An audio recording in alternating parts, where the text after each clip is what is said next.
Hi guys, my name is Tyler Beckley and welcome to episode 10 of Barbells and Black Belts. Today I'm going to be having a returning guest, my friend Dr. Kyle Wagner from the University of Findlay. And today we're going to be talking about the philosophy of Brazilian Jiu-Jitsu and how training can help you improve your life as well. Thanks for listening. Hope you enjoyed the episode.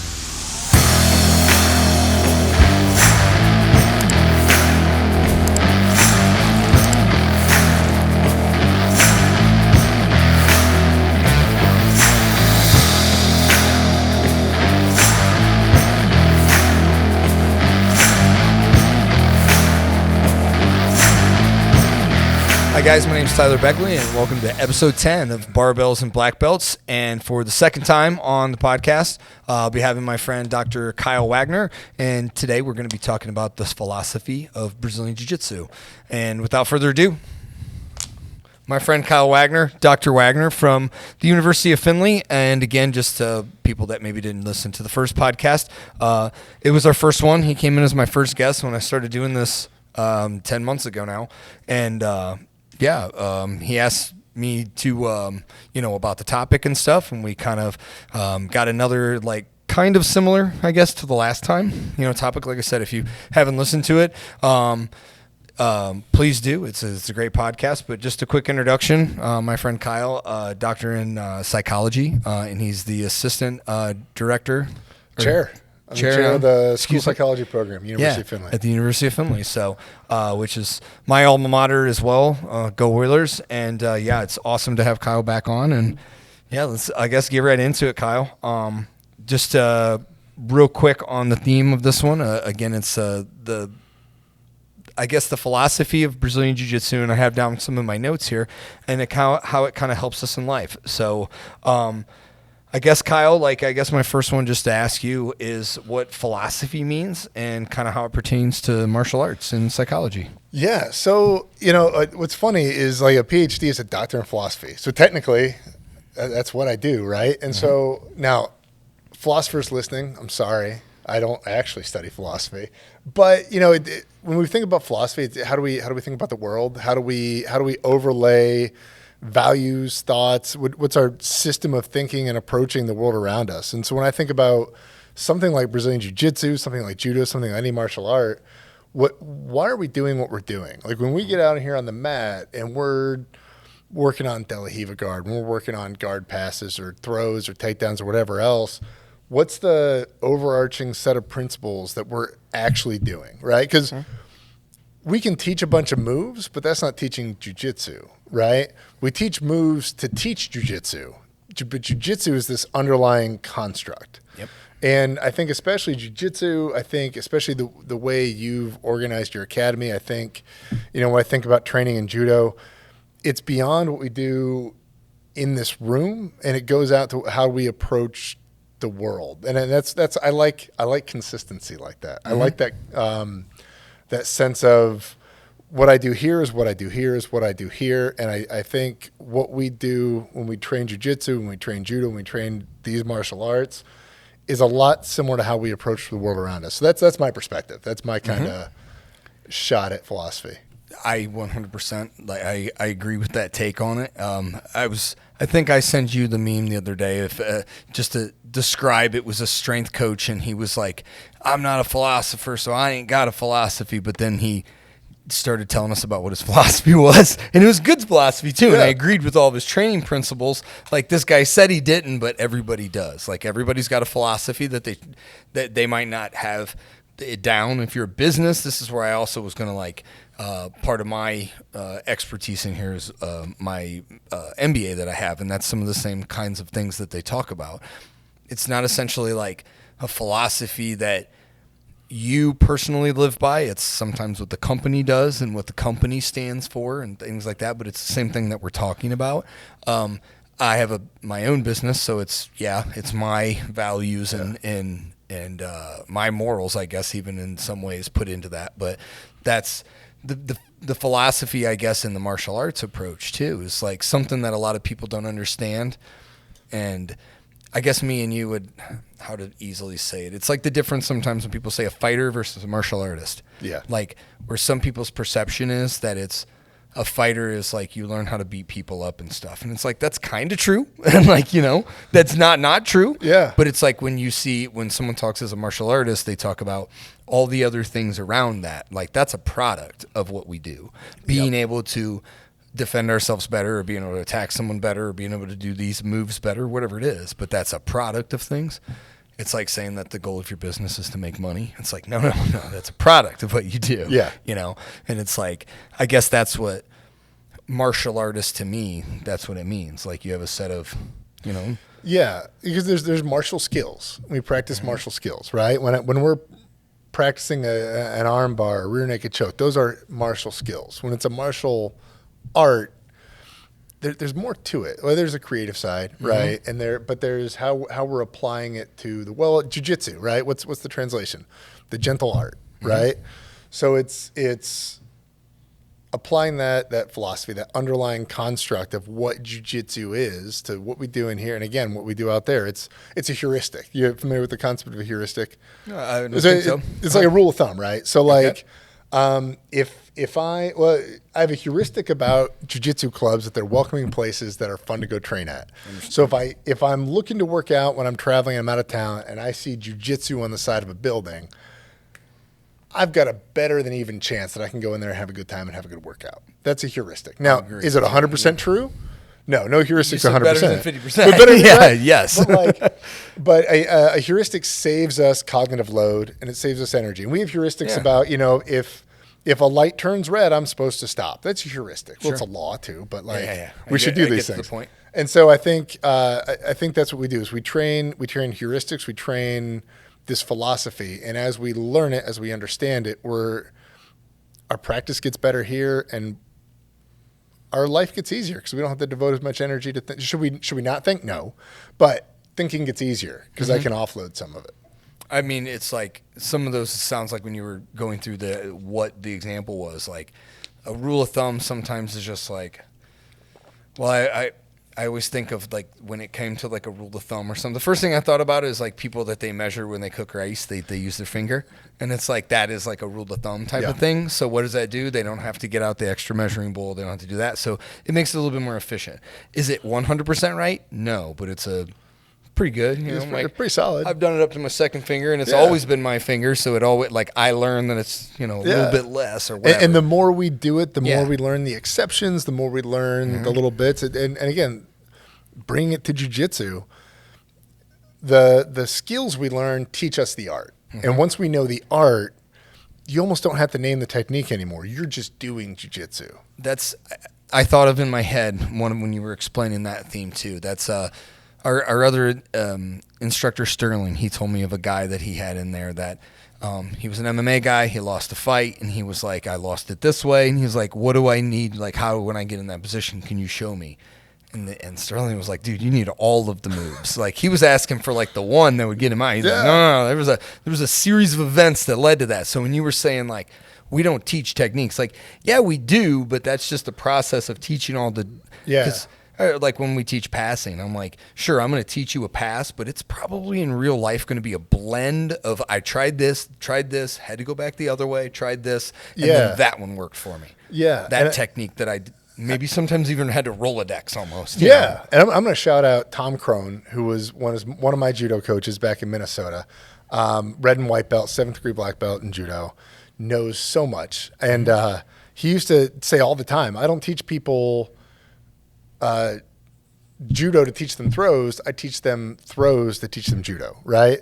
So like if you really understand what makes a Tayatoshi work, what makes a Seoinage work, a Dayashi Barai, if you really understand the off balance, the body position, the throw that follows, the action reaction, all these different things, you can just do judo.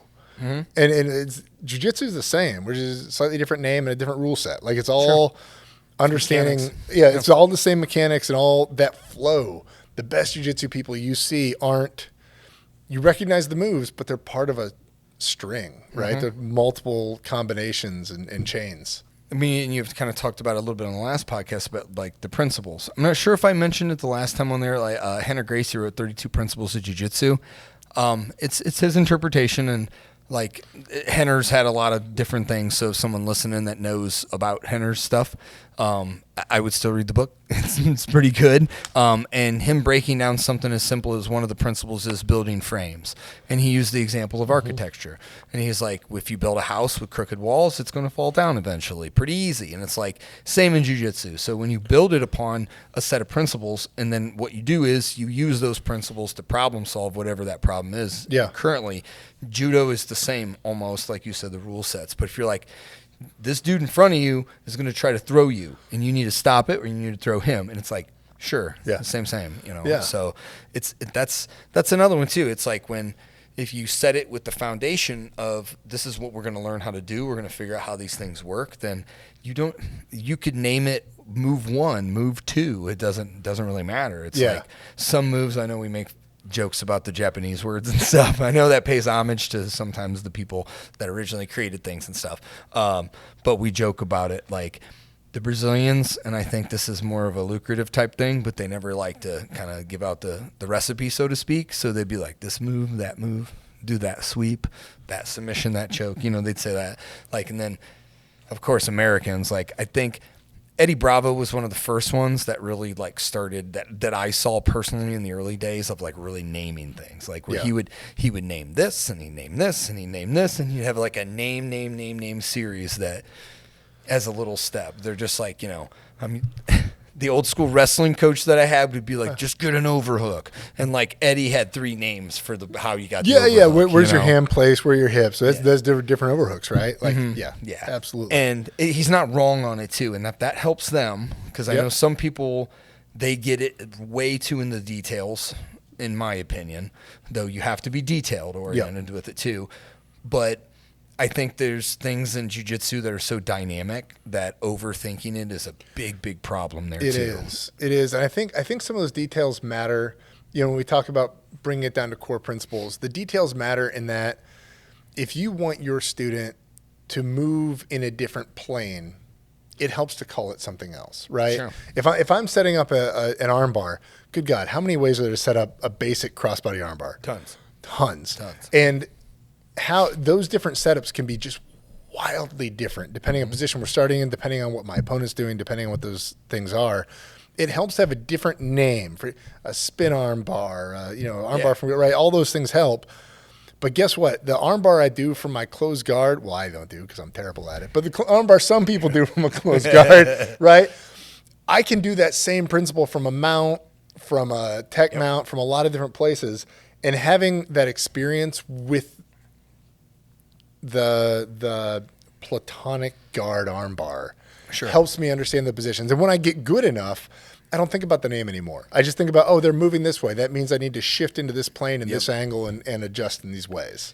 I mess with the kids. So I do it in the adult class too, where I talk about the in outer space, closed guard is mount, and it's like stuff like that. It's like you think about it like in space like that it is the same. It's like octopus guard or 50-50. You think about it inversely, it's like, it's the same thing. I'm like, yes, that's why we call it 50-50. But it's like, to your point about that, now you're understanding why this is an equal position. Like to this, it would be like a stalling position almost or something, because you're like, okay, I get it. Because you don't have anything extra from me. There's no advantage to either, until you build off of it. And your brain can get so lost in that stuff. When you think about all the different degrees of freedom and all the different options at any given time, any given position on the mat, right? I mean, holy cow. Let's talk about a half guard.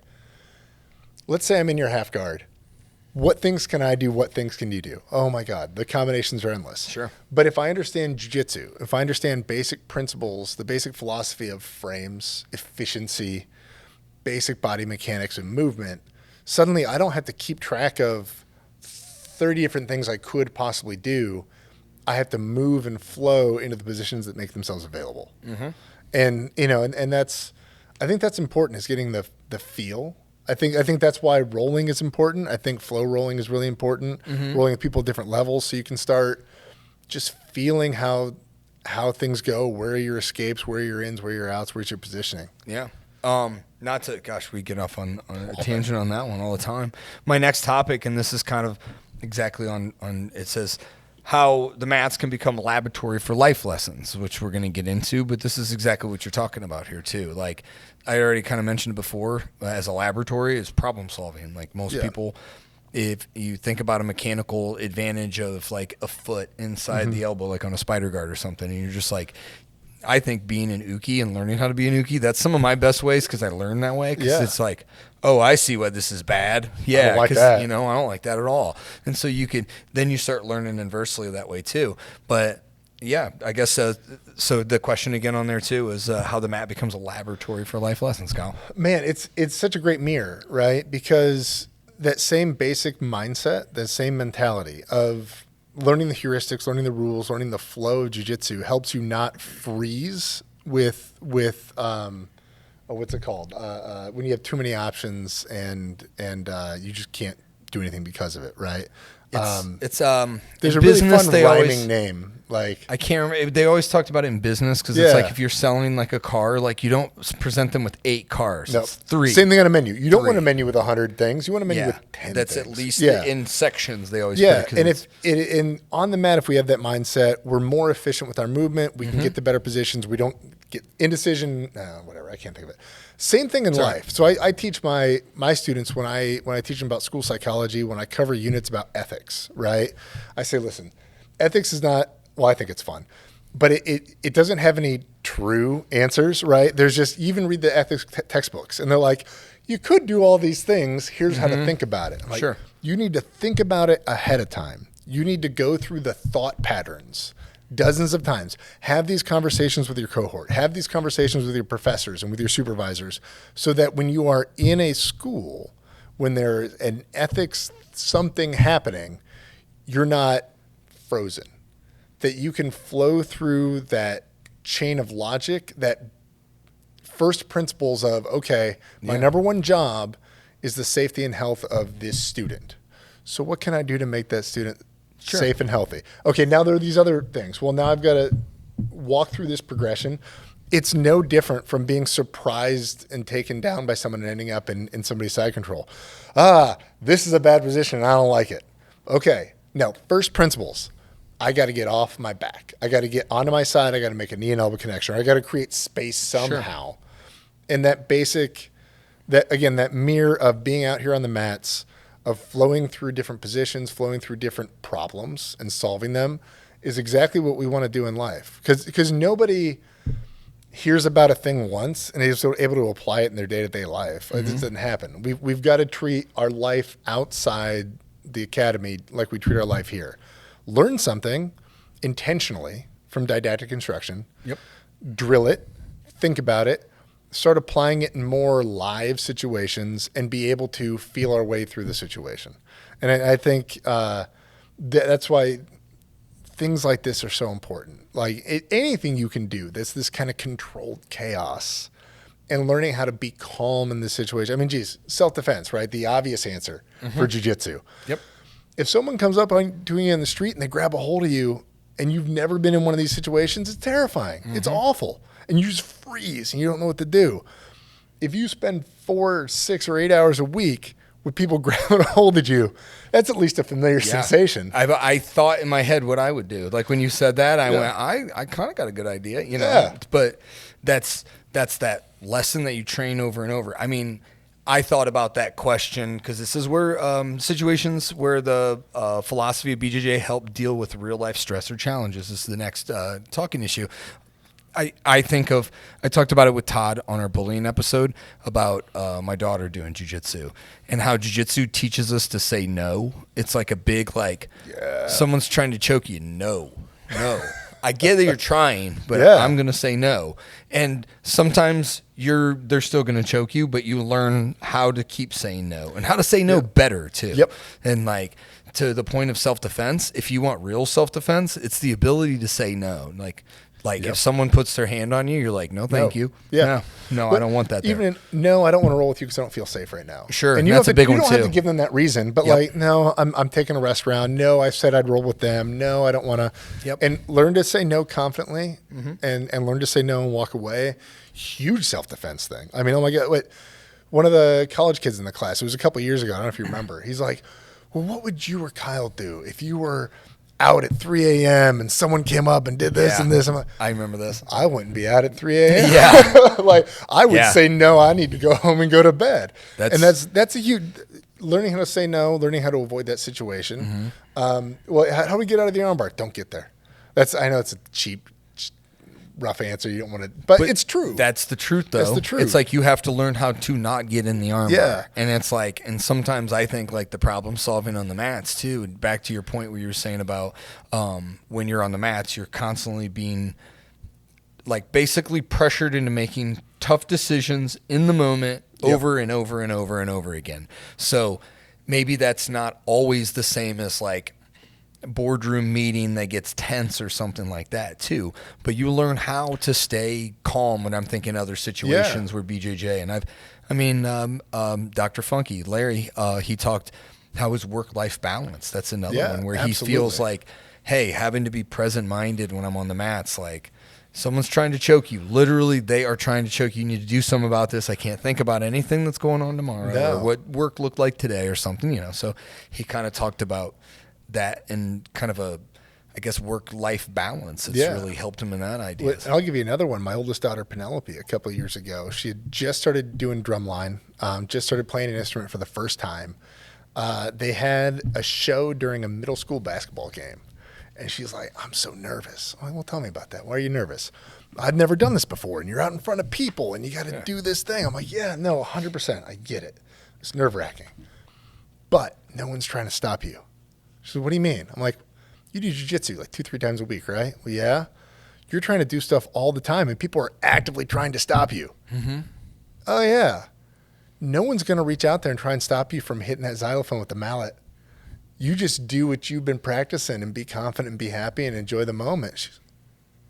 Holy cow. Like, stuff like that feels so much easier when I want to do things out here and people are trying to stop me. People are beyond trying to stop me, they're trying to strangle me. Yeah. Like, that ain't cool. I mean, it's really cool, but out in the world, rarely do people try and strangle me. And so things get easier.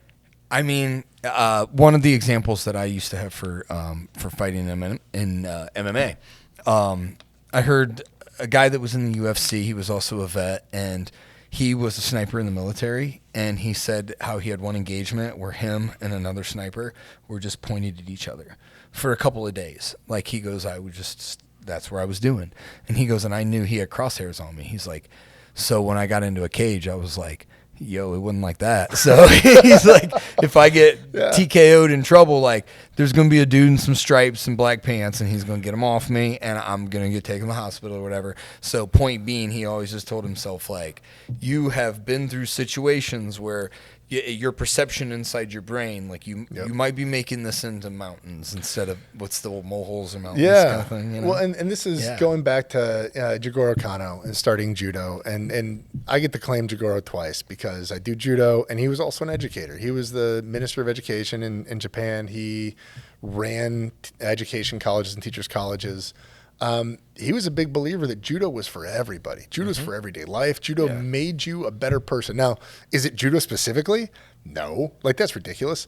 But what are we doing in judo and jiu-jitsu? We're active, right? We're getting more physically fit, which is a good thing. We're problem solving. Yeah.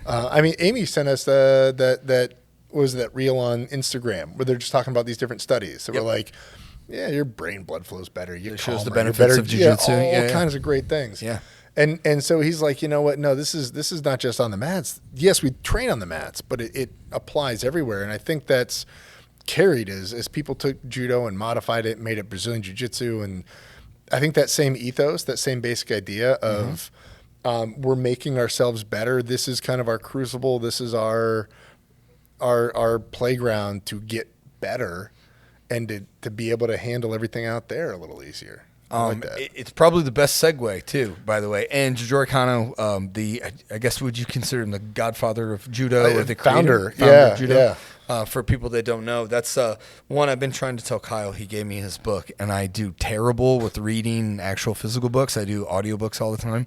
I have ADHD, so it's like the bane of my existence to hold paper in my hands and read it sometimes, unless it's notes. But I guess that was one thing that I really, really liked about just right away from judo. They throw the philosophy in there right away. Like, he wants that aspect understood right away of like what our mission is here and what we're trying to do, which I thought that was the best segue into the next one. We were talking about our Jiu-Jitsu Academy in general. And I also want this to be kind of like anybody listening that cares about this. This is how I built the structure of my business plan. And I think when a lot of people write a business plan, they don't have a good understanding of what it is we're doing, because it's the same question if you're going to say you build a philosophy of something. It's like, okay, what's your business? And so mine is strengthen our community and the people within through the practice of Brazilian Jiu-Jitsu.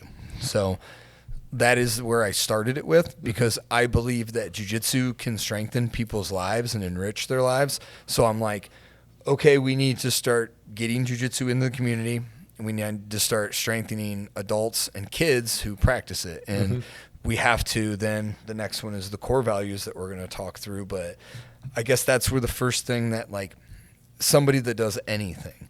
When I was one of the strength coaches at the university, I talked about this with the girls soccer team, and I said, what's your goal? What's your mission for this team? You know?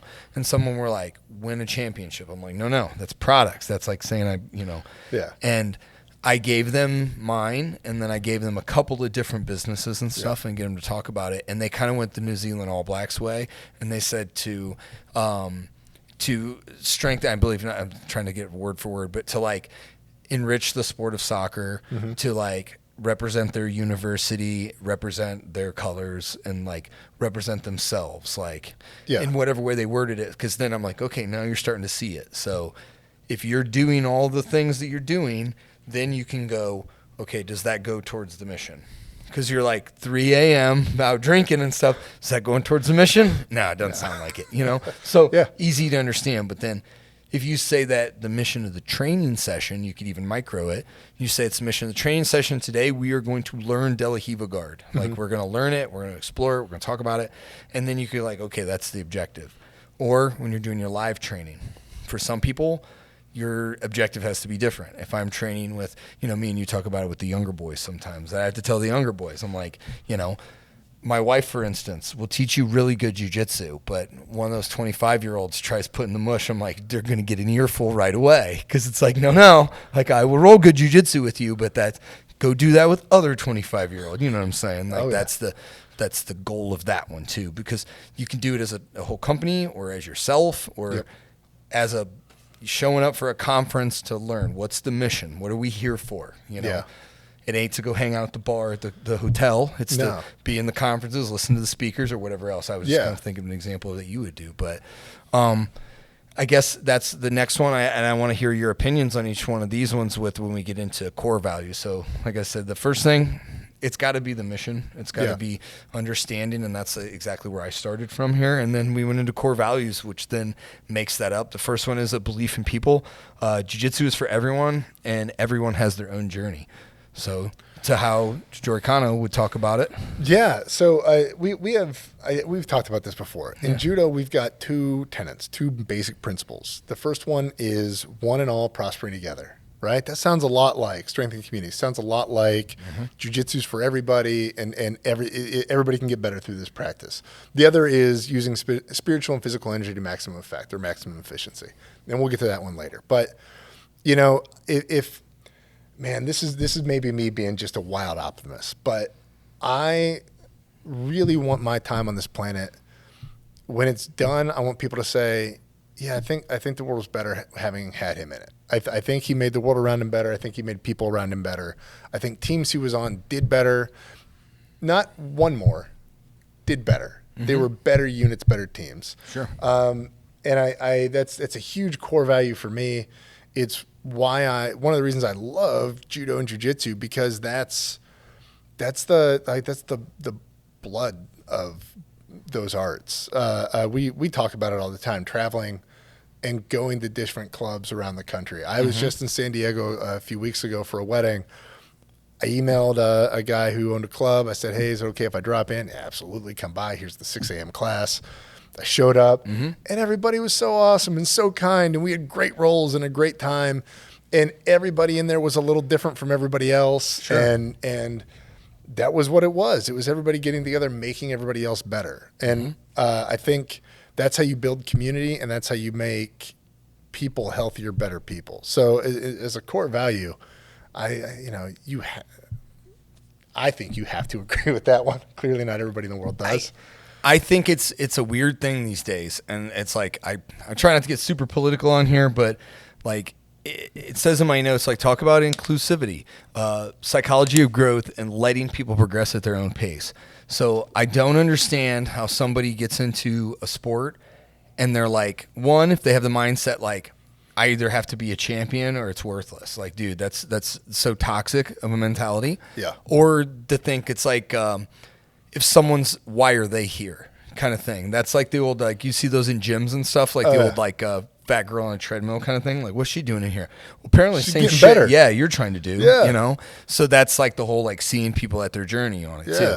So I always say like I all the time when I go to other places and stuff, I will roll with like, especially like Todd when we did the 51-minute roll, like I will have white belts. I was like, come on, white belt. And they're like, I'm really sorry. I'm really bad. I'm like, yeah, you're a white belt. That's okay. Like, you know, and like, that's okay. Cause I'm like, I'm rolling with them. And then my goal on those kind of rolls is that they had a positive experience. Yep. And if it's spazzy white belt dude, he might have to get choked a little bit. I'm usually a little nicer if I roll with it. Like it was an older lady I rolled with at Todd's place. And she was like, dude, good roll. Thank you. You know what I mean? And it's like, sometimes it's like that. Cause it just, as it says, if you're inclusive, and I believe this is getting later into it and talking about maybe the upper ranks and some of the veterans. I feel like that's part of my journey is to like make sure that jiu-jitsu is getting spread positively too. Yeah. know? Well, and you want them to learn, but you learn from all those experiences too. Yeah. Right. And so if we close off what we do, if we close off jiu-jitsu or judo to only people that have potential to be a top 10 placer at Worlds, the quality of the martial art is going to drop like a rock. Like it's just going to be bad. General rule of thumb, and I'm just going to throw it out there, the more people you have doing a thing, the better the sport is going to be. There's more more buy-in, there's more production, there's more people going towards it, there's more eyeballs on things, there's more opportunities for sponsorship, there's more connectivity. It's all of it. And you have different perspectives. I mean, we have people coming into this gym, we have people everywhere with different ability levels, with different levels of physicality. Hallie and I talk about it every time one of us comes to jiu-jitsu, or both of us do. If we have a chance to roll with Rich, we've had a good night. Right? Rich is a guy in our club. He turned 60 a couple of years ago. 61. He corrected me the other day. I tried to say 62. 61 years old. So Rich ain't, doing backflips and cartwheel passes. And he doesn't have a very physical game. But man, does he know some stuff. And if you go in there for a round with Rich, you are going to learn something. Your jiu-jitsu game has to be tight because he's not giving any inches. And if you leave any room, he's going to take advantage of it. But if we say, oh, hey, we only want people in their prime here who are going to be world champions, well, Rich ain't coming. And how much worse is our academy if Rich doesn't show up every week, right? And other people that show up and they figure it out. And now when I go and I roll with, there's a young lady, I think she's on week 3 of being here. She's a white belt. I roll with her. Now, am I going to work my A game, and is my A game going to get any better working with her? That ain't the mission. It ain't going to work. No. No, but I can bring in, I can start teaching her things from different positions. I can feel where she is and say, make sure you spread your knee out a little further so you know, put your hand here. Now I get better at teaching. Now I get better at thinking of positions from different angles because I have to think, what does it feel like? So where is she? So where does she have to move her body? Now I'm thinking of it in a 3-dimensional space. And now my game does get better. Yeah. And her game gets better. And we've had a good time. And so I want everybody who wants to try jiu-jitsu to come into this room and give it a shot and come out happier because you're building your community, because you're building your physicality, because you're building who you are. I think it's also exactly to your point. we had a podcast almost a year ago now. Me, you, and Todd, a couple of the black belts that I knew. I shared it to him was Travis Stevens, and he was on BJJ Fanatics. And he was talking about USA Judo, where they had kind of taken that as their almost mission. Like they're trying to get an Olympian. They're trying to, that means our goal of the company is to make money, make the most money or something. Like, no, you've lost it. Like the idea is then because their enrollment went down, and Travis was really blunt about saying that. He's like, I think it's because you pushed a lot of people that never got a chance to be welcomed inside the door. And then it's like, maybe everyone will not. That is the world that we live in, that everyone is not going to make the Olympics. There's going to get one guy every 4 years that gets the gold medal in that weight class, and that's it. But if you have 10 people to try to train compared to 100 people that you get to try to train compared to 1,000 people, and then the cream rises to the top. So eventually that kid starts off in high school, goes into some other facility, goes up to the Olympic level. That's the process. Yeah, that's what you want. And you look at the countries, any international sport. We'll take New Zealand's an easy one that's not even a combat sport, talking about rugby. Mm-hmm.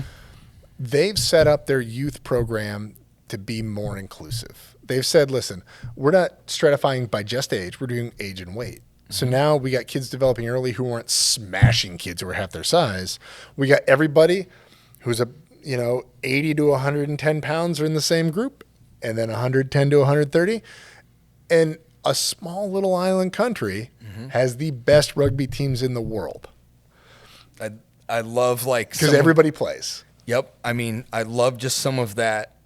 New Zealand All Blacks, I already mentioned them on there too, and some of the philosophy that comes out of that type of a mindset. Yeah. I'll say an easy one that was a couple years ago on the Browns. I think she's still on there, but Callie, a female coach for the Browns, and it was like immediately people were just like vitriol towards that. Like, why do we have it's people trying to get all the woke and stuff like this. And it's like, maybe I heard she's a pretty good coach. Like that was when Baker Mayfield was there, and Baker Mayfield loved her and said like, no, she had your back and you felt supported.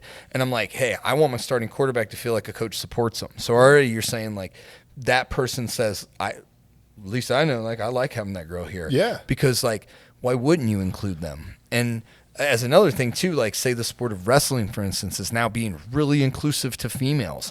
And now, like, you know what, when you go to them tournaments, like there's girls there and they have money too, and their parents have money too. So if this capitalistic mindset, it's like, it should be inclusive because more people means more connectivity. And then, I kind of joke about it, like spreading jiu-jitsu like a virus. I'm like, I need people to spread virus, know? Yeah, well, and that was, I keep bringing it back to judo because that's the map that my brain uses. But that was something Jigoro Kano, again, was huge on. Everybody should use it because it's great, and we want people to go spread it. Mm-hmm. We want people going around the world to spread it. And this is why I believe this is still true. Judo has more countries participating in the Olympics than any other sport.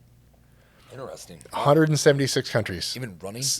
176 countries send people to judo. Yeah. And it's pretty damn good. That's awesome. It's good. Yeah. I mean, in general, I think always having that as your business or as your mindset that way too. And the one thing that I will say is like not inclusivity is like that somebody would spark an argument at too. Like, oh, what about this person? Like, that doesn't mean it's for everybody. We say it's for anybody. It's not for everybody. Yeah. Because some people that I would say when you get them in there, and I'm thinking in terms of like negatively, like if you get the kind of people that have a toxic personality or that have a problem with tapping or have a problem with, losing, things like that. If you have people that don't understand that mutual balance and it could hurt people and stuff. So those are immediately what I'm thinking about. So kind of a toxic personality, but in general, I think it's open to anybody who wants to. That's the vibe. If you want to walk in the door and do jiu-jitsu, if you want to walk in here and live the ethos that we've got, right? Which I don't want to make us sound like more of a cult than we are sounding, but like you want to come in here and you want to train and have a good time and learn stuff and be part of our community. Mm-hmm. Come in here and do that. Yeah. And I'll tell you, you look on the mat, and this is the joke, right? You look on any given jiu-jitsu mat, and there's a cop who arrested that guy, right? Just a few weeks ago. And there's a lawyer and there's an engineer and there's, who knows, right? All training on the same mat. We want everybody in here. Now, you get someone in here that starts spouting some racist stuff, who starts making people uncomfortable or hurting people or trying to hurt people. No, sorry, you're out the door. Yeah. Because our job here is everybody. That's, It's the paradox of tolerance, as they say. Yeah. I mean, you have to, there has to be like, oh, what about the tolerance? Like, no. There are things we don't tolerate. Yeah. And that's how we have tolerance. Yeah. And so, I mean, that's how it goes too. I mean, that's almost a principle, I would say, or a philosophy that I have myself. The next one too is accepting change, that jiu-jitsu is a science that constantly evolves. It says relating to adaptability, flexibility in life, and embracing uncertainty. Has to be if you want it to be good. You come from any science, I've said this one before in the podcast, if you come from a field of science, that has to be your mindset with other things that you do. It's like music, science. Okay, you got to learn it that way. Boom, boom, boom. I got to experiment. I got to do this. I got to, same with jiu-jitsu. I'm going to paraphrase and misquote Isaac Asimov, but more scientific discoveries and breakthroughs have come from, that's weird, than eureka. Yep. Like, we have to recognize that we may not have all the answers, that we could be wrong, and we have to be able to ask the questions and figure out why we're wrong and then get better. Like, I've heard people talk about HEMA, and if you do HEMA, I'm sorry, I may be getting this wrong, but I've heard people who do HEMA say, well, what we're trying to do is recreate the manuals exactly. So when we have competitions, we don't like it when people are innovating and evolving and doing new things, because we're trying to exactly recreate this old sword fighting system. Cool. Like, that's a fun art project and I like it. Sure. But like, if what we're trying to do is to boil it down, I want to get better at putting someone on the ground and strangling them. I bet there's stuff I can learn from people who are doing it 150 years ago, but I bet there's new cool stuff or new twists on the old stuff, and we have to do it. Is that where some of that art too, do they outlaw certain moves because they don't want certain things? They're like, no, you got to keep it within. I don't know enough about HEMA, and I wish I knew more, because it looks fun as hell. Because I think that's like, that would be a cool art in itself, where you took something that already existed and then you're just like, okay, well, we're going to make it more efficient. Like, because I've seen some of those competitions, they absolutely do, because I've seen dudes do straight up judo, where they like jab step, they get the guy to swing his big old sword, and then they just parry offset, trip, you're done. And they usually just have a small shield and like a short sword or something. So it's more like the advantage of being quick. Some of them don't wear full armor, and then they're just like, some of the, I guess where they gatekeep a little bit on that one too. So if the art needs to expand, then and we've got to understand that there's value in some of these traditional teaching mechanisms. And I think that's something that,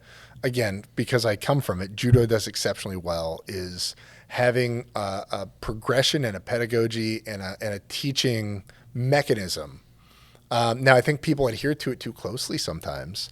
I think I've heard people say, oh, you're doing that wrong, or you're not doing it the way I taught you, or you're not doing it the way that's on the page in this book, so it's wrong. Like, no. Like, you teach it that way because it's the simplest way to teach it. And then we modify. One of the best people to ever do Osotogari ever on the planet in the history of judo is Shohei Ono. He wrote a master's thesis, literally got a master's degree writing a thesis about Osotogari. Nice. He does not do it the way Kano wrote about it.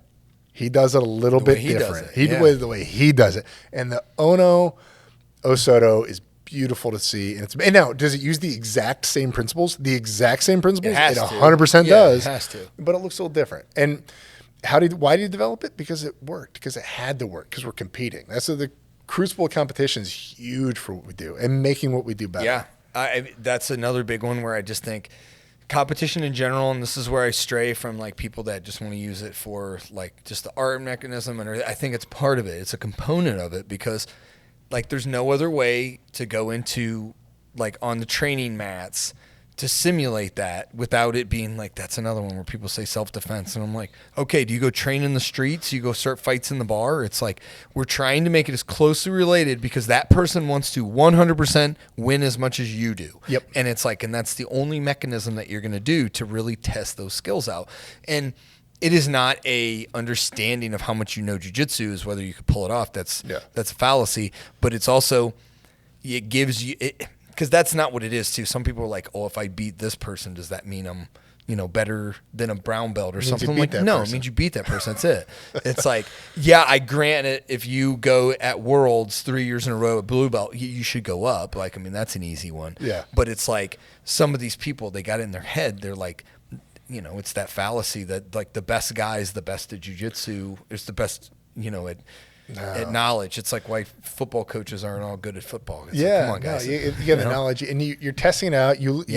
When you look at the top, let's just talk about the top in the world. The top 5 in any weight class, any combat sport, any sport in the world, probably any one of those 5 can beat any one of those other 5 on a given day. On different days. Like, sure. You have occasional standouts of people like who's the wrestler I'm thinking of? The Russian. Karelin. Yeah, Alexander Karelin. He went unscored on for, 6 years? Come on. Yeah. Okay, he was probably the best in the world for that period. Sure. But they're always trading, but why are they competing? Well, yeah, they want to win, but they want to get better. They want to see how they do. And that's how the sport evolves. And that isn't to say old stuff isn't good. It goes in cycles, too. The way it goes with jiu-jitsu, I mean, like Adam Rosinski, like if you kind of see the game he was playing here, or like some of the guys that were just playing like simple half guards, body lock pass, butterfly sweep, things like that. Like people are always trying to innovate like this, like fancy schmancy bells and whistles, but it's just like football doesn't sometimes. Like some things kind of become a little bit trendy, they're newer. People don't know how to use them. It's cool. And I mean, I'm like everybody else. I like new toys too. It's like, I'll mess around with it. But like, I don't use worm guard all the time, things like that. But I use half guard all the time. So to the point though, it's like, that's how you had to test out something like a worm guard, because a couple people got it to work, but a lot of people get closed guard to work. You see what I mean? Yeah. It's like, Well, and let's talk about Harger Gracie. We talk about him. Sure. What's Hodger's game predicated on? Is he doing Barbells? It's classic. Jiu-jitsu. It's fundamental jiu-jitsu, because those basic frames and body positions and levers and momentum shifts. In a sport like this too, accepting change. This is another fallacy that I was talking to. I can't remember who here in the academy. That there's a reason why they still in football run an I formation, a fullback dive at the 2-yard line. They don't run it all the time. You don't see it as much, but it's a thing where accepting change also means that the new guard that you're saying won't include things from the old guard too, because that's a change of things as well. Or when certain things, like I've had people complain because they were beaten with something so simple, and they're like, I got beat with that. I'm like, what?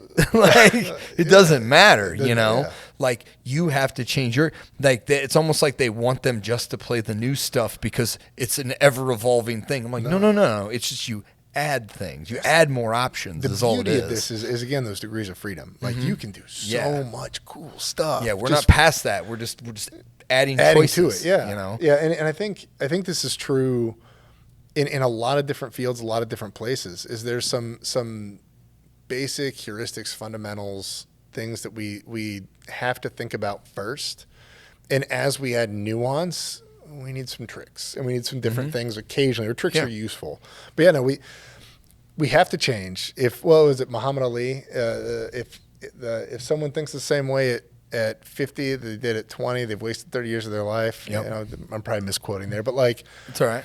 You've got to evolve. You've got to change. There's a Tool song about it. Yeah. And like, I think that's where competition is so helpful. And competition being live rolls on the mats, being a dual meet, being a tournament, being whatever your competition is, but get out there and do it and fail. We talked about this in the first one.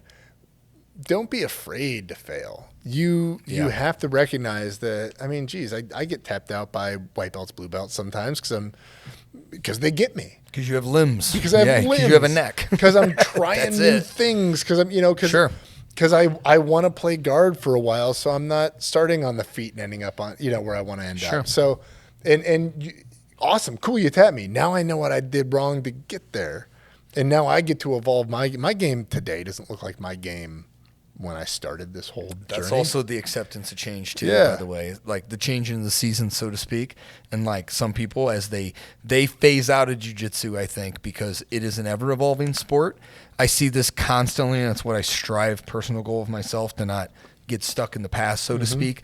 I have heard people, like, I've had a seminar, just one of my friends that we were doing a worm guard thing, and I was like, you need to show up for this. This was awesome. Like, you'd learn. I know you don't know any of this guard. And he's like, nah, I don't play that. I'm like, it's jiu-jitsu. It's in the rules. Like, you can do it. You put your foot on their hip, you pull their gi out, boom, I can thread that thing. Yeah. And he's like, I don't care. And I'm like, I don't want to, because that's another one where you can't get left behind. And as an instructor, or as you get older, certain things aren't the thing you can do anymore, too. I mean, you've at least got to recognize. I mean, my first night in here, you were teaching De La Riva guard. And I was a guy, again, coming from judo, which is very, it's gotten a little more complex, but it's still pretty meat and potatoes ground game. And I was seeing De La Riva, I'm like, this is not going to be my game. Like, I don't know. Now, have I used De La Riva sweeps against good people in this gym and in other gyms? Yeah, I have. Holy crap. I've started using that. You never know when it's going to come in handy. You have to change. Also, it's fun. Come on, do different things. That's what you were talking about earlier too. Just accepting that challenge and just being able to. That has merit in itself sometimes, and that's what we always talk about. Like Friday with the kids, when we talk about, I'm like, play a different game. I do not care how many times you armbar somebody. Do it a different way. That's a new stimulus, a new challenge. So you just know how you're repping arm bars, basically. Yeah. You know, something like that. So the next one, a commitment to growth. We strive to be better physically and mentally. And it's just talk about discipline, habit building, mental toughness. I think this is this is the 1% quote we always say in a T-shirt. You got to strive to get 1% better every single day. Yeah. And if you do that with all of your stuff, you're going to get better. Turns out you can practice damn near any skill, right? We can get better at an armbar. We can get better at a takedown. We can get better at a guard. We can get better at trying new things. We can get better at learning. We can get better at showing up. Yeah. That's one of the biggest ones I always tell people. You get better at showing up to do hard things. Yeah. And that becomes a thing you do. So if and again, we're using jiu-jitsu because that's the thing we love and we're passionate about it and we like it. But it could be playing guitar. It could be cooking. You know, what are you going to show up and do every day? That's what the mission is. That's what your mission. You said that's what the mission is, and it's like one of the core values. It's like, well, then go improve. Go do it. Go improve. Go get better at it. And get better at getting better. Get better at, and I hear white belts and blue belts talking about this a ton.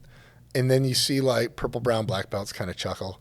I just feel like the last couple of months I just haven't grown and it's been hard and I plateaued and I feel like I'm getting worse. And I'm like, well, yeah.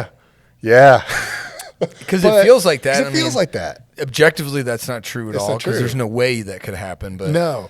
Like, but it's because the people you're training with are recognizing your game and you haven't changed it. It's because maybe you are out of focus this month. Mm-hmm. Maybe something is different. Yeah. But I haven't talked to a single person who's gotten to a black belt at any martial art who didn't go through that. Or black belt, an advanced degree, anything. They didn't go through that. Of like, this is awesome. I love it. New toys.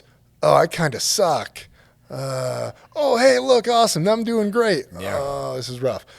It goes in those cycles, and having experienced those cycles in the academy, when you go get a job and you experience that cycle, it's not 100% different. Mm-hmm. It's being able to recognize this is a low point. I don't need to quit this job because this week sucked or this month sucked. Now, if these 2 years sucked, maybe think about a career change. But learning how to stick with things through discomfort, through rough patches, through frustration, and learning to come out on the other side. Now, don't sit and be frustrated forever, and don't passively be frustrated, because I've seen that mistake too. I'm sure you have. Sure, absolutely. Oh, I'm stuck. Well, have you asked someone for help with that? No, I just kept doing the same thing. I just kept being stuck. Yeah. Well, go talk to Ben, because he's really good at putting people in this position. He's really good at telling you how to get out of it. Or at least to that example too, if anybody that's listening that's a member of a Jiu-Jitsu Academy or anything, because if you're in those modes, like that's one of the worst things, because now you're not trying to change up any of the variables at all. And that's what usually leads people to quit and just being able to understand it kind of builds us into the next one too. It's called being humble, and how that's a big tenet of us as well. That's part of it too. That is a humbleness that you're just like, dude, I'm not getting this, or I'm not feeling it. And sometimes if they were to talk to a Ben's going to be like, yep, I feel like that. That's going to happen. Like Ben will give you direct, straight up, like he ain't even going to pull punches, and he says it like that too. Yeah. You know? He's like, yeah, I remember those 2-3 months in a row, you know what I mean? He'll give them probably a personal example where he was right in their shoes, and how they're not weird. And sometimes that's enough to pull people out of it, because that's the part of overcoming these things, is it requires a bit of introspection, or just like an analysis of the situation, whether it's on jiu-jitsu mats where you're just like, dude's on my back, he's got one hook in, okay, I can't let this second one, and you're just analyzing. It's the same kind of thing you're talking about too, where if you feel overburdened, sometimes you get that like, okay, how do I prioritize? How do I put things in perspective here? How could I put them in order, and then check off some boxes here so I feel a little bit better about this situation? You know, something like that. Yeah, absolutely. And I think being humble is a part of that, and recognizing that you can't win all the time, or change what winning means. My wife uses this example: change the rules of the game. Not like I'm going to heel hook a white belt, but like, because you win. But like, I'm gonna redefine what it means to win this round. Because I get it. When I roll with Ben, he's going to tie me up in knots. He's going to do all these cool, fun, awesome things. His fundamentals are amazing. Mm-hmm. He's probably going to beat me. He just had surgery, so heal up quick, Ben. If you listen to this, please, but come on, man. He ain't tying you up right now. So you're telling me this is my chance? Yeah, right. But like, and I've got to. So what's winning? Well, winning in that situation is not overextending the way I did last time. Winning is lasting longer in this position, or being able to transition to that position, or getting a sweep before he sweeps me back. Yeah. Because unless you're Shohei Ono for about a 6-year period, or Karelin for about a decade, or Yamashita, or Teddy Reiner, or any of these, unless you're one of these like once in a generation talents, you're not the best person in the world. Mm-hmm. You're just not. Someone can beat you. And so to come out here and say, I'm only not frustrated if I win every roll, man, you're going to be frustrated. Like, you've got to be ready to get tapped.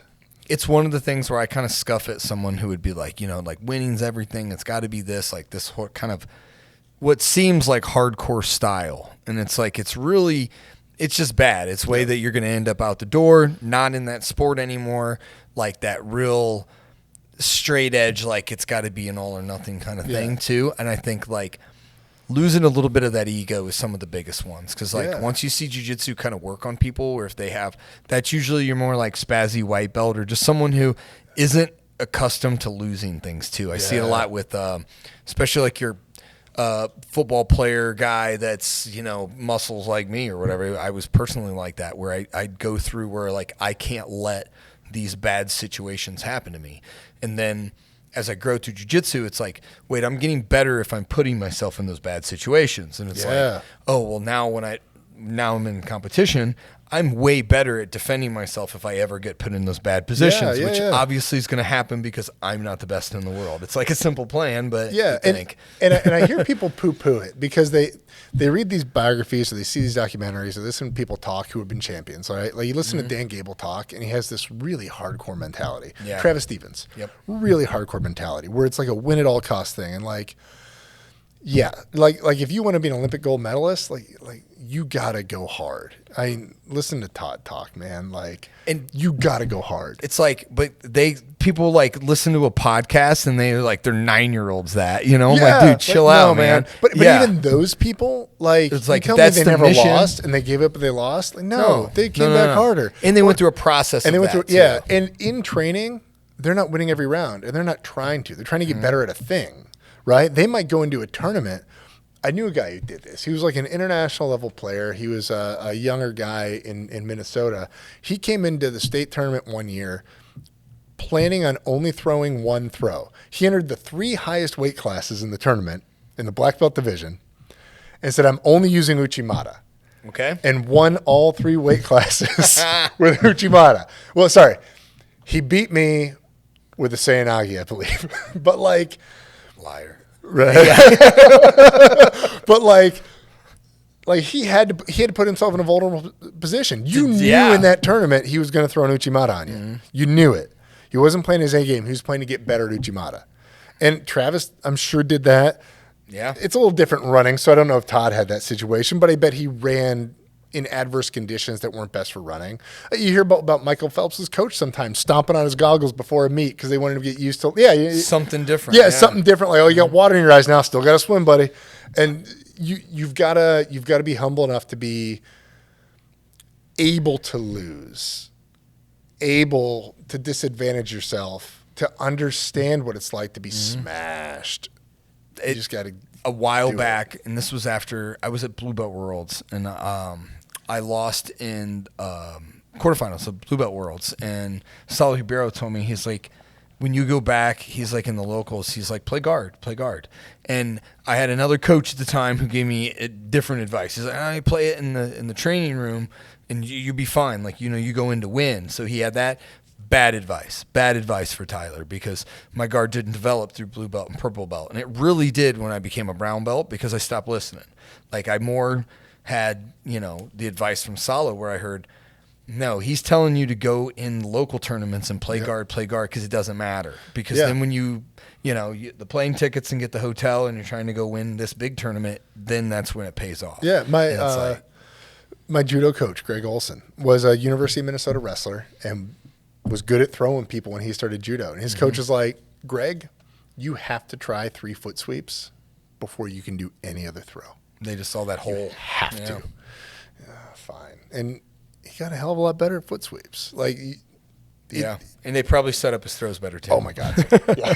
So big help to the. You got to be humble enough to say, I don't have to win. I don't have to win. My self-image doesn't count on me winning. My definition of winning is being better at jiu-jitsu, is being a better training partner, is helping my training partners. And that goes back to that.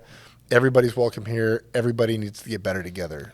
And that's my last one here too, is develop relationships. Jiu-jitsu builds strong bonds with community. I mean, if you get people with those types of egos that it's okay that when they're on the mat with somebody, like I was saying the story of the white belt lady, like when we were in San Jose, I had the same thing. Like, she was she was probably 50, I'd say, and she was a white belt lady, and we were doing sweep past the Met there, and I was like, she was the next one on the wall, and she was like, look behind her. There was a wall behind her, by the way. And she went, me? And I'm like, yeah. She armbarred me, like, she kept moving, and I kind of coached her along. Yeah. And then halfway through, she was like, I haven't done this very long. And I said, yeah, you got 1 stripe. It's okay. And like, I said, and then she hit me, and the winner was supposed to stay in, and she goes, you stay in, thank you. You know what I mean? And she went over, but I was like, she had a good time. But then me and another black belt there that was, I think he said he was like 35, like, we scrapped. Like, and that was fun.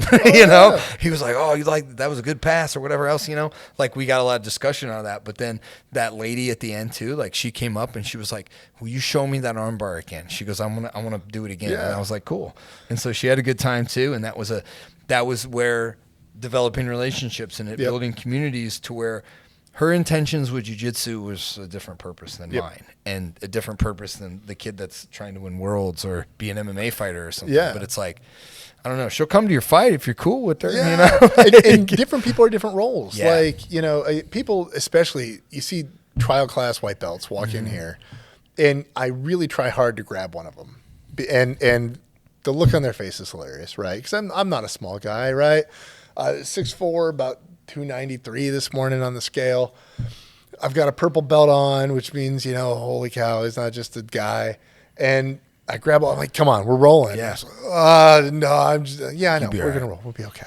Like, believe me, you're probably safer than me with some of those guys. Yeah. Like, and they get a chance to feel what it's like moving, and because I'm not going to smash some trial class guy or lady. Like, we're going to have a good roll, we're going to have a fun time, and you're going to build some confidence and realize, like, oh no, I can pick some of these people, and I can go with Ben, the giant brown belt, or Tyler, right? Like, I can go with these people and I can be safe and I can learn something. And then, I've got hard rolls like Evan.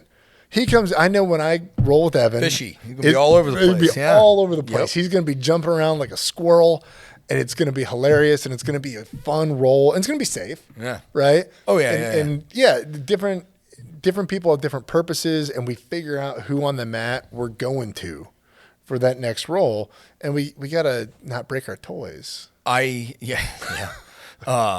very much like, I want to talk about the ego on the other side too, because I think sometimes this happens where Amy had told me this the one time where when she got caught in a submission, and I can't remember who it was, and she was like, and they tapped me, and I was like at first like, geez, and then she was like, no, I made a mistake. Like, I made a mistake, and her ego has to be like, well, I'm not too good to get tapped or anything too. Yeah. Or that also comes out with years ago, when I was a purple belt, I went to an academy and a black belt. He wouldn't tap out to a straight up arm bar. I'm like, I'm not going to break this guy's arm, dude.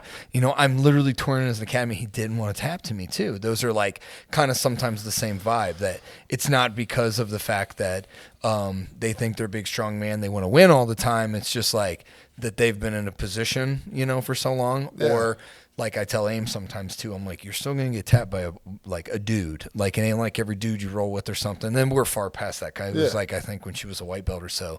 But I'm like, dudes are going to tap you too, and tap.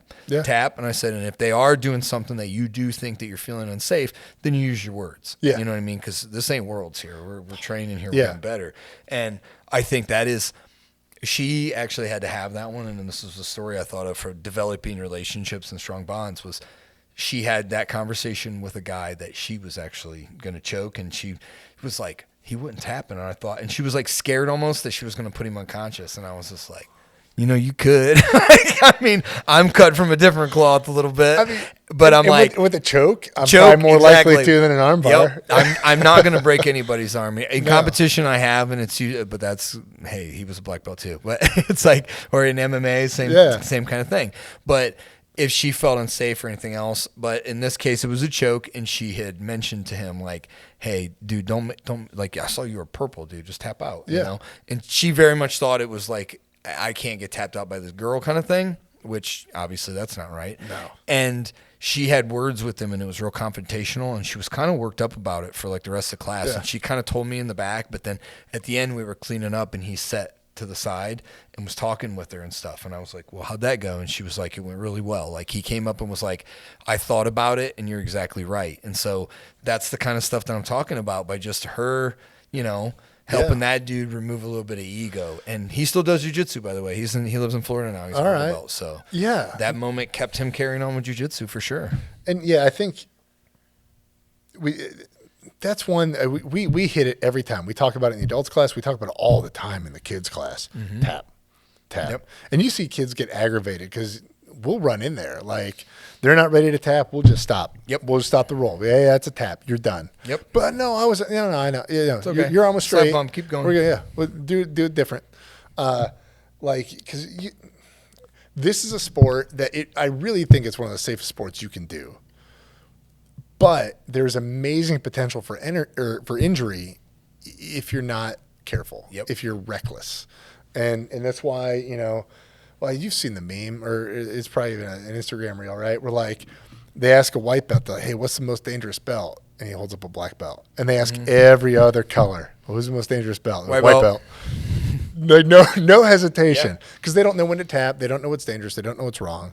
And it's a really important lesson is, I'm stuck, I'm caught, I can't get out. I need to tap and reset and learn new things. Because, again, the point isn't to win every round. The point is to learn every round.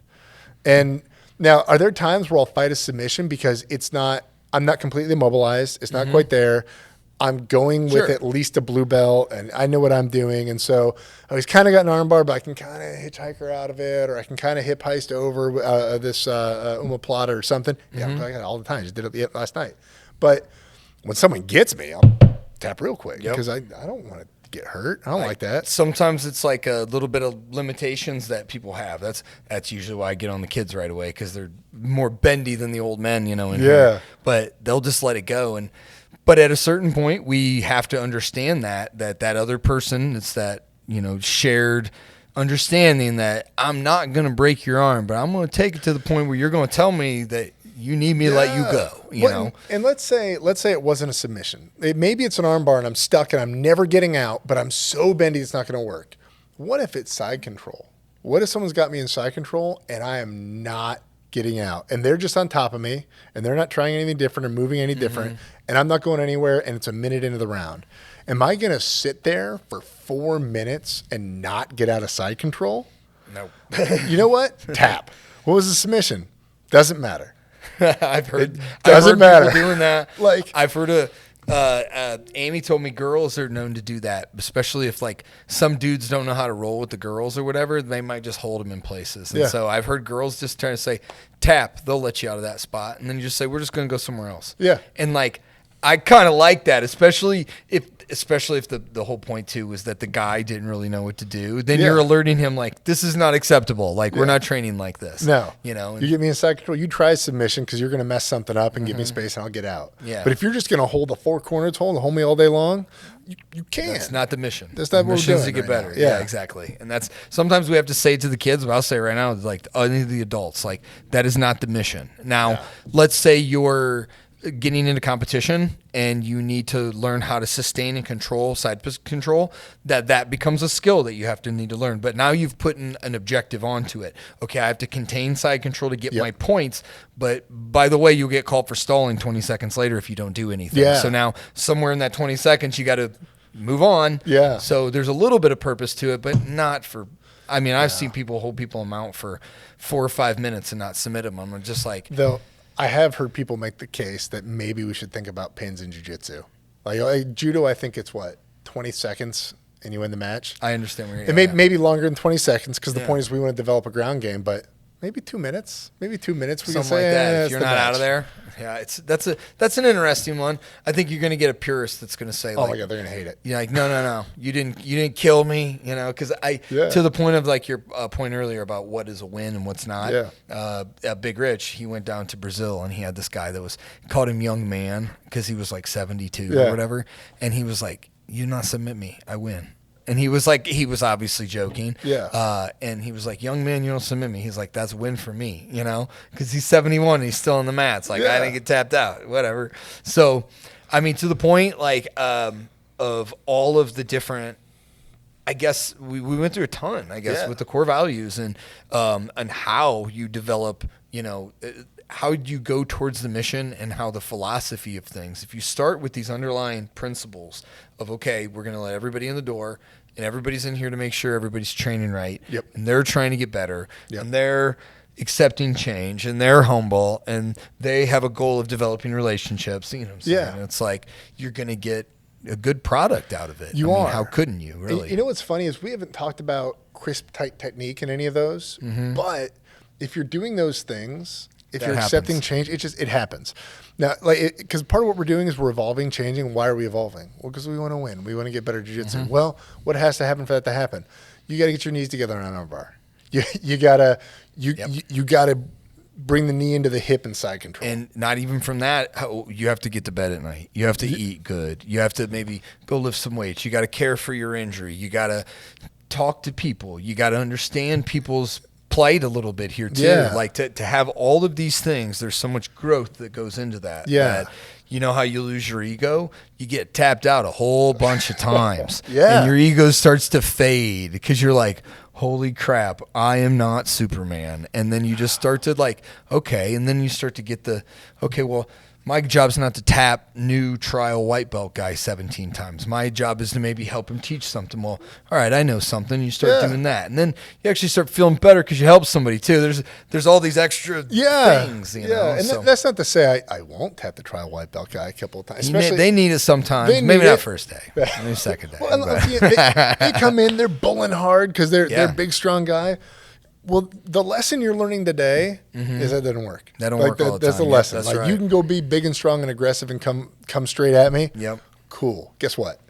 It doesn't work. Let's slow it down and figure something else out. And that's sometimes that's why the gym enforcer mentality, I don't love the idea that has to be a thing, but sometimes it's like, especially if you got the guy in the gym that's like running the things that he's toxic like that, sometimes it needs to be like where you get the job of the old veterans, or honestly the job of like the mom of the gym or something that's just going to say something. She don't have to whoop everybody's ass, but she's got to tell, hey, y'all settle down before someone gets hurt here. Yeah. You know, something like that, whatever the mechanism is there, you know, inside of the culture and inside of the gym. But, I mean, we've went well over, I think. That's okay. We talk about it. That's all right.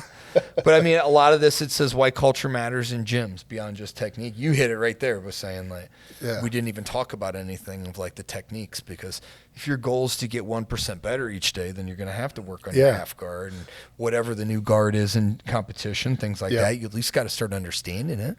You got to figure it out. We say that a lot too, and not to get off on a whole nother thing, but that idea of like competition is like, if you continuously compete, then a new thing will present itself, and then you've got to figure out what that new thing is. If you keep coaching football teams, you're going to learn what that new offense is. You have to. And if you don't at least recognize it and know how to deal with it, you're going to get left behind. Smoked. And it's like, we say it all the time, like, you might not berimbolo, but somebody does. Like, so you might want to recognize it and learn how to deal with it when someone does it. And that goes back to, this is Musashi too. This is like one of my favorites in philosophy, where he's like, it may not be your sword technique, but it's somebody's, and it's going to kill you if you don't know about it. Absolutely. Yeah. Well, and you hear, again, Travis Stevens talking about, what is your technique? What's your best technique? And I think he was talking about it in different contexts, but like, every guy you see on the international circuit has about 3 things they're better at than damn near everybody in the world. Now, that being said, they can do every throw in the Kodokan curriculum better than I can do any throw. But and so they have to know that. They have to know those basics. They have to know those techniques and fundamentals, and they have to understand those things, because they're going to see it. They're going to come across someone who does an amazing Taitoshi, even though they don't do a Taitoshi. Sure. So they have to understand what makes that throw work, what makes that submission work, what makes anything work, so I can interrupt it. Or at least some of my favorite things in competition is when I didn't know something, like somebody put me in worm guard. I was a purple belt, didn't know a thing about it. Like, I had like welts on the inside of my armpit for like 3 or 4 days. It was bad because you can't compete in rash guard and stuff. And that gi was just because I was trying to work my arm in. And it was some of the funnest things, because I was like, this is like, I remember thinking it, because it wasn't like a bear coming at me where it was like this puzzle, and I'm like trying not to fall and everything else. And it was like, those are some of the best things that competition really brings out. And again, that is the product of having an academy, or, you know, having a judo school. Do they call them academies, by the way, mostly? Or usually dojos. Or school club. I mean, just, having a school of any kind that is really getting those principles of everybody, you know, getting better. And then eventually you're going to get a champion out of there if they're following the rules. Like, you're like, okay, you got to sleep right. You got to come train. You got to train these techniques and these. And if you have a coach that is, you know, teaching good techniques, I mean, that's part of it too, because the coach is doing the same thing. He's trying to get better too. And that's good. Athletes force coaches to do that, by the way, too. It's a growth of everybody. So, Kyle, just to kind of finish up here, anything that you that you're going to be doing here soon? I know, Kyle, you just got done writing a book, by the way. So I've got the last chapter and a half I'm writing right now that I'm going to try and turn in by Thursday. So hopefully that book will be out next spring and in classrooms in the fall. This is he wrote a statistics book for undergrad. Is that right? Undergrad and grad, little grad. So it's a teaching book. So if you're a college student at probably at the University of Findlay first, I'm going to guess, because you're going to use it in your curriculum. They're going to sell it everywhere. So that's awesome, if you want to learn statistics, I got a book for you. Yeah, that's awesome. Like, My guy said he was teaching a class on it, or you were writing something, and you're like, man, I didn't like this book. And he's like, wait a minute, I could do this. I could write this. And so that's how a stat book came about too. Any big conferences, anything like that you're going to be doing here soon? Nothing soon. I'll always go to the National Association of School Site Conference. I've got a couple presentations there this spring, and a few others here and there. Some fun papers I'm writing. If anybody's really into comparing different frameworks of statistics, if that's your thing, talk to me about it. I am reading. He got me reading Nate Silver's book, and some people know him from the 538 podcast for like election cycles and stuff. He does a lot of stuff with statistics and baseball. It's the book that Kyle put me on right now too, and I'm really enjoying it. It's like I know even in the book, Nate Silver even says, I'm going to sound like a nerd here, but this is stuff that I really like. And he even kind of like puts his own personal spin on some of this stuff. But yeah, it's fascinating when you look at somebody else's like that's what I like a little bit too. When you see somebody doing, it's like, okay, I don't fully understand, but I see what you're doing there. That's awesome, you know. Fun stuff. And it's a field of science too, so it's like it shares everything that we're talking about. Everything, because people get wrong, right? Yeah. That's the title of my book is Learning to Be Less Wrong, right?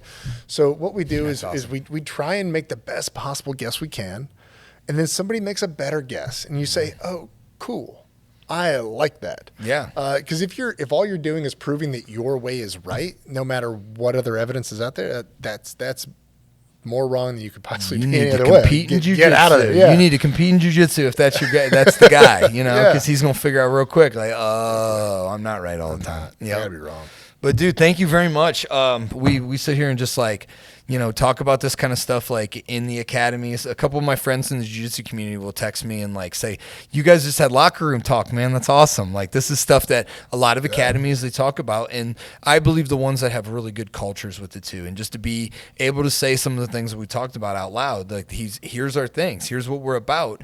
And always in business too, they tell you that it's not always the what you do, but the why you do it. Yeah. And so that's some of the most important thing business-wise too. If you want to market what you do, tell them what you do and why. Like tell them the why you do it too. And they're like, oh, okay, I understand why you're doing it. Yeah. I mean, we're still folding pajamas with people in them, but it's like we're doing it for some reasons. It's on the surface, like, man, you walk out and you are sweaty and tired and exhausted and hurting. Like, yeah, a little bit. And you're just rolling around with people. Yeah, but why?